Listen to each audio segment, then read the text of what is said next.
Olá, está tramitando aqui na Câmara um projeto de lei para proibir que provedores de conexão de internet cobrem tarifas ou valores adicionais dos provedores de conteúdo, como plataformas de streaming e redes sociais, para custear a infraestrutura das redes. O objetivo da proposta é impedir que os provedores de internet cobrem valores adicionais das empresas que demandam grande tráfego de dados na rede mundial. E para conversar sobre esse assunto, eu recebo o deputado Davi Soares, do União de São Paulo, que é o autor do projeto. Eu sou o Fernando Gomes e este é o Palavra Aberta.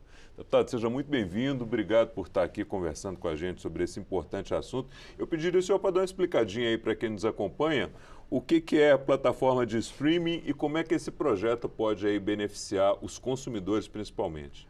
Olha só, Fernando, primeiramente, obrigado por esse espaço. É importante explicar para a população que o que está sendo discutido em canais do governo, em agências, é uma pressão dos provedores de internet no seguinte sentido: olha, estão usando demais a minha estrutura aqui, está me sobrecarregando, eu estou tendo custos demais e não é justo que a pessoa que use, vamos dizer, a minha rede, lucre demais, eu não ganhe nada com isso. Isso é um argumento que se leva. Muito bem. Quando você compara, por exemplo, você pegar uma estrada, vou dizer em São Paulo, rodovia dos Bandeirantes, que é uma rodovia moderna, tranquila de ir e tal, aí você paga um pedágio para você lá. Aí, de repente, o operador fala assim: peraí, mas eu estou vendo o Davi Soares entrar todo dia aqui com um carro diferente. Ele entrou com um caminhão. O caminhão dele está levando muitas mercadorias e está vendendo agora mercadoria. Por que eu não lucro também com a mercadoria que ele está transportando? É basicamente isso. Estão insatisfeitos com lucros das chamadas Big Techs, sob o argumento que elas estão usando demais. Mas quando você analisa a estrutura hoje das redes que já estão formadas no Brasil, cabos submarinos que já foram implementados, que servem para telefonia, servem para internet, dados, uma N utilidades, você vê totalmente o contrário, que está subutilizada. Se o Brasil dobrasse hoje o número de dados usados na internet, ainda assim teria-se muito espaço dentro da estrutura de cabos de dados hoje no país. Cabos de altíssima velocidade, moderníssimos, que ligam Brasil, Estados Unidos, Europa, África, etc.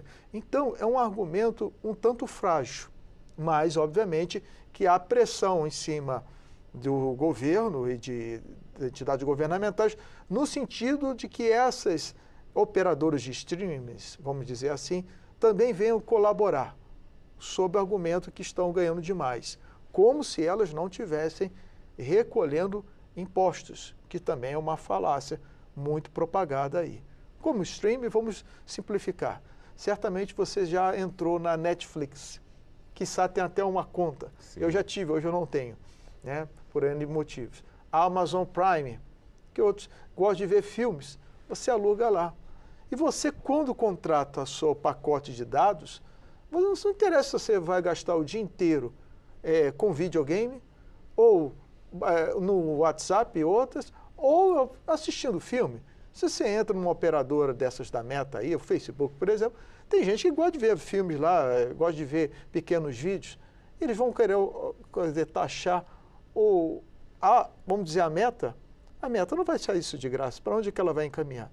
Vai encaminhar na conta, uma possível conta, para o usuário. Então, daqui a pouco nós vamos ver a população de baixa renda sendo impedida de ter acesso. Essa é a grande verdade. Era exatamente o que a gente conversava um pouquinho antes aqui do nosso bate-papo, né, deputado? A empresa ela não vai ficar com esse custo, né? Se houver o repasse, alguma cobrança de tarifa adicional, certamente ela vai passar esse custo para o usuário final, né? Certamente. E isso aí já está algo consolidado, por exemplo, na Europa. A União Europeia tomou uma decisão, falou: estou proibindo os operadores. Primeiro, que a rede já está formada, não tem o que fazer rede. A rede já existe, está funcionando. Segundo, ela não é deficitária, ela é lucrativa. Vodafone e outras aí já faturam em cima daquilo lá. Então não tem lógica de você cobrar do operador. Volto a falar, se você tem uma rodovia e você quer que a pessoa, para entrar na sua rodovia, pague o pedágio, cobra o pedágio. Ninguém está falando que tem que ser de graça. Mas se ele vai transportar ouro ou lixo, é problema dele e não problema do que o operador. Sim. E é exatamente isso, eles estão importando saber o conteúdo que se está transportando, eu também quero participar, e que é uma injustiça muito grande. Eu estava lendo o projeto de lei também, né, deputado? Outro ponto que o senhor aponta é até do ponto de vista legal, né, que isso aí vai contra o Marco Civil da internet, que é de que todos os dados que trafegam na internet têm que ter exatamente o mesmo tratamento, né? E daqui a questão pouco, legal. Então vamos por outro lado aqui. Você tem a pessoa que está lá pelo governo com programas tendo EAD na sua casa. E vai ter limites, porque são vídeos. Vídeo é um conteúdo pesado, existe muito dados. E aí, o que vai fazer?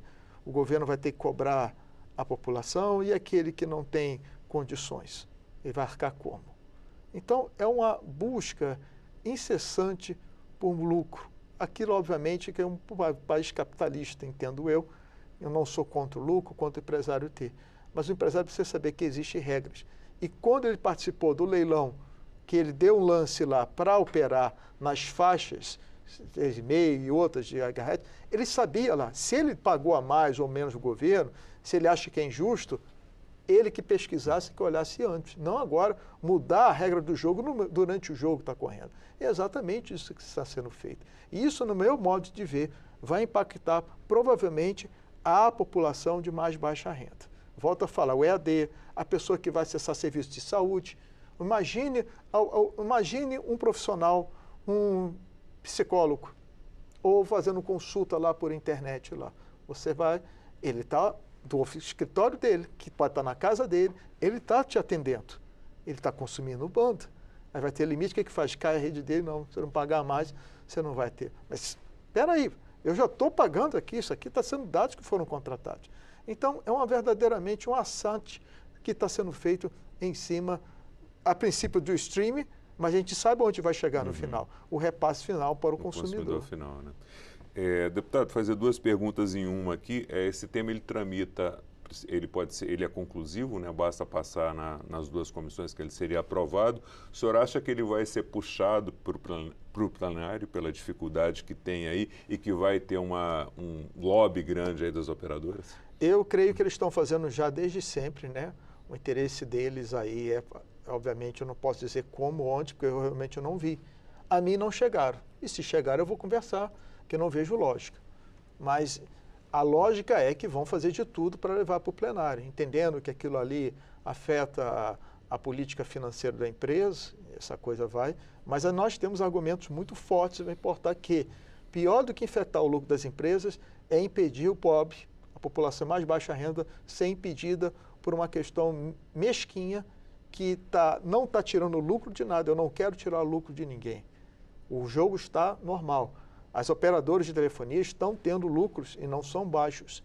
Que tenham, não tem problema, nós estamos no jogo. O que não pode é esse desejo desenfreado por um lucro que não tem lógica. Volto a falar, a União Europeia já legislou, Japão e Coreia do Sul, se não me engano, também estão no mesmo caminho. Ou seja, já chegaram à conclusão, há limite para tudo. Você entrou no jogo sabendo as regras. Cumpra o jogo. Depois, quando terminar o jogo, rediscute com o governo novas regras. E não, no meio das regras, mudarem para cada vez mais fazer um puxadinho aí. Eu tenho tentado argumentar com o governo, eu estou até para falar com as outras autoridades, inclusive o Ministério das Comunicações, eu vou colocar meu ponto de vista. E eu espero deles a sensibilidade que vê. Isso vai afetar a população, se o governo abraçar essa ideia um tanto aí fora de questão. O senhor acha que pode ir para plenário? Eu creio que sim. Sim, sim. Eu também não vou deixar bem claro, João, não tem problema nenhum com o plenário. Eu, na verdade, vou até gostar, porque eu vou realmente, até aqui nós temos poucos minutos. Eu gostaria até ter mais de 1 hora de discussão lá, que eu vou começar a fazer todo um presságio. Vou mostrar para eles o que acontece hoje, como é que é o faturamento deles, o que está faltando. Vou mostrar que não está faltando absolutamente nada, que eu não estou afetando a política, a saúde financeira de nenhuma empresa, que o stream está cuidando da vida dele, a telefonia da dele, e ambos estão se coexistindo. E que há que ter equilíbrio nesse sentido. Deputado, a gente já está caminhando para o final aqui, agradecer a presença do senhor aqui, deixar 1 minuto aí para o senhor fazer as considerações finais. Nós, como parlamentares, temos que ter a sensibilidade de entender que legislamos e fiscalizamos. É isso que eu gostaria de deixar com a população. Nós estamos legislando o quê? Para impedir que seja feito algo que vai afetar não só a você, a população, vai afetar todas as pessoas. Todos nós dependemos da internet hoje, precisamos da internet, até mesmo para muitas vezes, nos locomover. E não é justo o que está sendo pedido pelas grandes operadoras. Portanto, eu peço a sensibilidade dos meus colegas, quando assistirem falar, não há por que mudar nas regras. As regras estão justas. Obrigado, deputado. Seja sempre muito bem-vindo aqui. Obrigado a você, Fernando. Eu conversei com o deputado Davi Soares, do União de São Paulo, sobre um projeto de lei de autoria dele que propõe que provedores de internet não possam cobrar tarifas ou valores adicionais dos provedores de conteúdo, como plataformas de streaming e redes sociais, para custear a infraestrutura das redes. Se você quiser assistir novamente a este ou a outro dos nossos programas ou ter mais informações sobre esse assunto, é só acessar o site da Câmara, câmara.leg.br, nossas páginas nas redes sociais, nosso canal no YouTube ou o aplicativo Câmara ao Vivo no seu celular. A você que nos acompanha, muito obrigado pela sua audiência, um forte abraço e até a próxima.